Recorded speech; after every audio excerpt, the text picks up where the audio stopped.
Thank you for coming here this day. Today I'm going to be documenting my process of doing a pour over using Hario's V60, and I'd love to hear your guys' feedback, comments, suggestions, thoughts, or questions, and invite you guys into this journey with me. So the equipment that we're going to be using today is we have our water temperature controlled heated kettle, some coffee, Intelligentsia is Costa Rican. We have our hand grinder with ceramic burrs on the inside there. We have our digital scale so that we can measure the amount of coffee and water that we're using to get that exact. Have our coffee filters.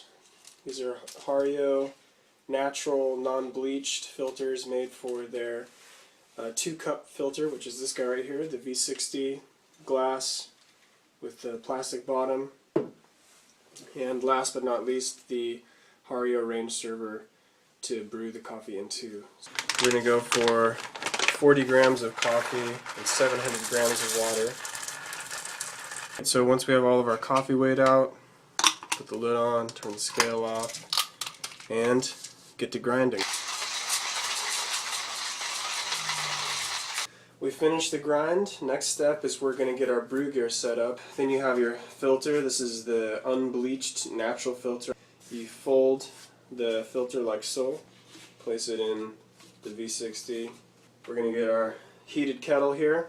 Heat up our brewing equipment and also get just any last little bits of paper flavoring out of the filter here. And then also give a generous amount into our mugs and preheat those guys. Going to dump our water out here. Second step, we're going to put the grounds in the coffee brew device and get those evened out a little bit there. And turn our scale on, make sure to tare it. Do the initial pour and allow the coffee to bloom, and the purpose of this is we just want to give a little bit of water in there so that all the grounds get wetted, so that way when we're actually going for the additional brew stages we can get extraction evenly from all of the coffee grounds. So since I used 40 grams of coffee grounds here, I'm going to double that amount of water. So I'm going to put 80 grams of water in for the initial pour. There we go. I'm going to take my spoon here that I've heated up a little bit and give this guy a stir. Make sure we get even saturation of all the grounds here is the goal. Now I've let this guy sit for about 45 seconds. You want to do anywhere from 30 seconds to a minute of letting him sit for a little bit.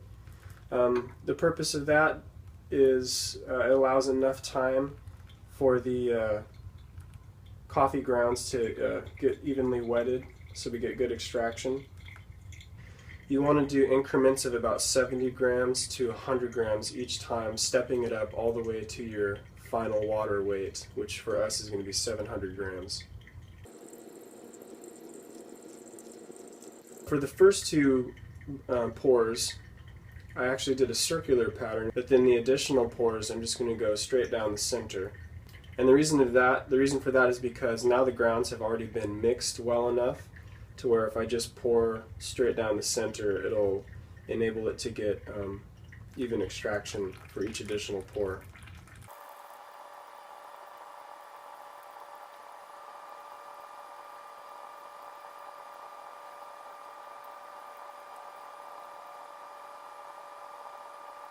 And here we're getting ready for our final pour. So what I'm going to do is actually put the kettle back on and heat it back up to 205 degrees. I found that by doing this, it helps actually get just a little bit extra different kind of flavor out of the coffee. Right up to 700, there we go. Alright, so the brew's finished. Take our filter and grounds out. And you'll notice there's quite a bit of oil on the top of the coffee, and that's natural, it's just a byproduct of the roast. Okay, babe, tell them what you think. Pretty good.